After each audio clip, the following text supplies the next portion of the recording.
Whakalawhalahi atu hanei e tau walatala se tupu ke lata moe a whiawhinei. Whautuma wa ngai ne motu ke lauia i ke tau le kua ke malolo hela, he mole ai e kape hela ke he ahungfua, moe le kua i whala to koloa he whae hoa malolo hela.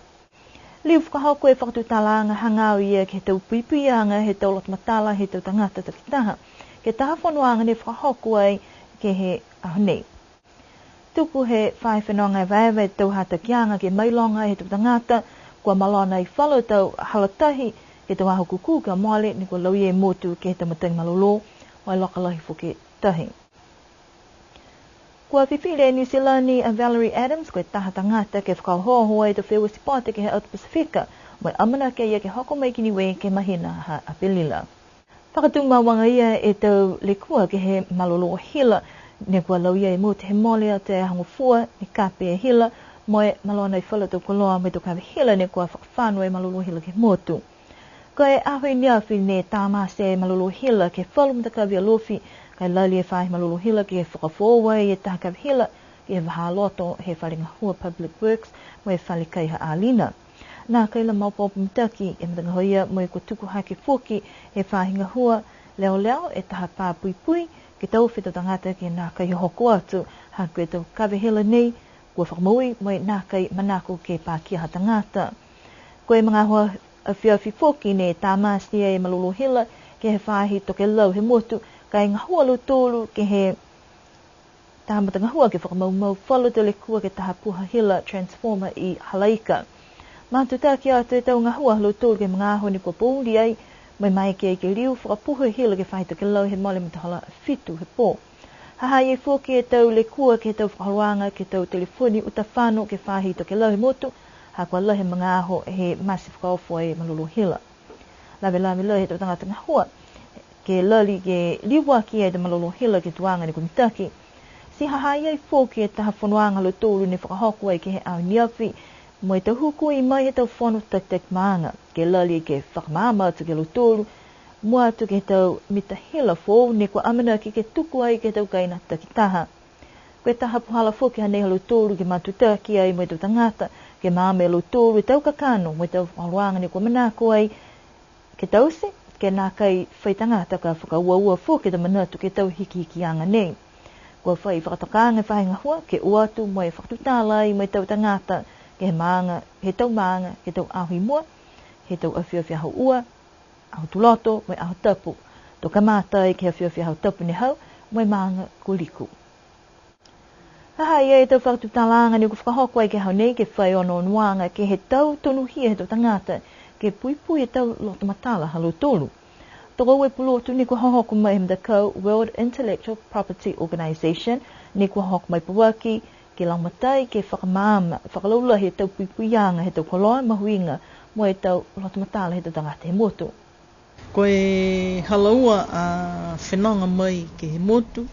ke whakamaama laulahi e whikau nei.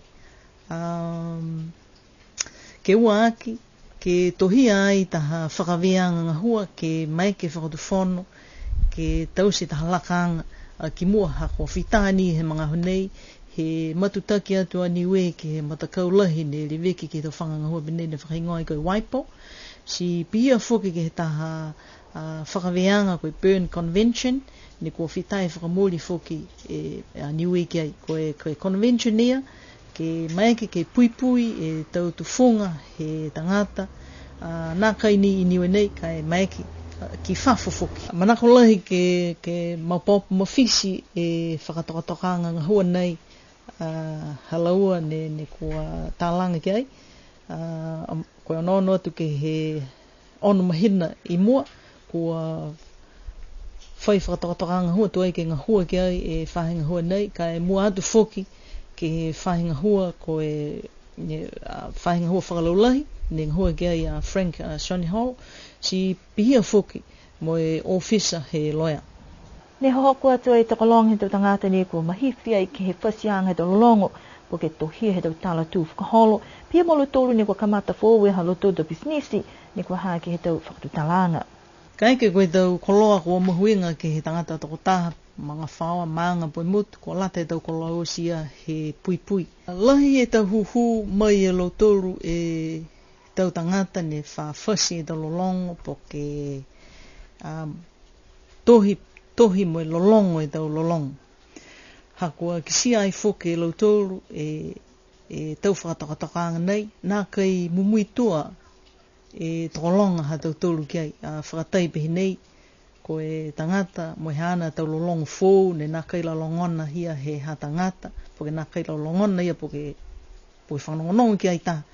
kua whakaonga whakahanoa he tahatangata, po ke fio ke ia, po ke whakahei ke ia wharu, leo kehe, mai he tufungasia he tangata ne puria ia ki ai. Tunga fuki, ko tau waho ne ka eke ke mahane e tau tangata ke whakawhiawhia, ne whatae leo toru e talolongo, mo e kōri ki ai, mo e moa tupe fuki e leo toru mai he talolongo ia. Ka e tosi lahi e mai longaanga, po ke whakalilifu atu, ke he tau tufunga ia, ne kua tau tufunga ne hahai ai ke he tātangata toko taha. Kai ke kua mau pōpo e tau whakaweanga mai he matakau koe waipau, tō mai ke he tau tangata he motu ke tā piki mui tua, ke he tau puhala tohia he tau tala tuai po ke fōu, mai tau lolongo ke aua ia ne ke tapa ki whakahanoa fuki he whalu tau tangata mo puhala mua tupe. Koe tau ahakuku e kua moliki tua ni kua lau ia e motu ke he tau matangi malolo, mai loka lahi fuki e tahi, si kua kisia lau ia i whalu e tau halata he motu. Tala hau mai he whahi whenonga e vaeva, kua whai mga holo tōru ke watu, mai whai kisikisianga ke he whalu e tamtakawi, mai kisia nā kei tūhanga hamita ke whalu. Koe tau hata ki anga halo tōru ke he tau tangata he motu piani molo tōru ne whata atua e tau tangata whenonga e vaeva. Ke mai longa whalo tau halatahi ne kua nā kei hangangita ke mga honei, kua pai e hala ki hio, mai longa whoki, kua malona whoki tau halatahi i utuko, pia whoki ni mo vaila, mai whalu he tau takawi ni kua tohia e lau tōru, ka eke ni kua whaim takawi ni kua kisia e, kua malona, kua uhoaki ni ke hokotaki ata ke whai whenonga e vaeva, mai whakawhanu whoki tau ata, ke mai ke lau tōru ke kisia e lahi he le kua, mai whai whakatokaanga po ke palana, ke ngā huaki ai ke liwaki e tau mtakawia ke tau tuanga ne kua mitaki.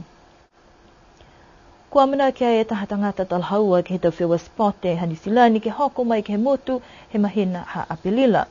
Kua Dame Valerie Adams, koe taha whine talhaua ke tau whiwa lisi fua polo mamafa, koe e tangata whakamua ne kua moua e katowhanga nei, koe Pacific Sports Ambassador hani silani. Koe mahina hau ke tope tau kua mole ni tuku atua he lilifu iki puli kua Maury McCully e koe tofanga nei ke ia, ha koe hana mahifi ke he tau whiwa spote.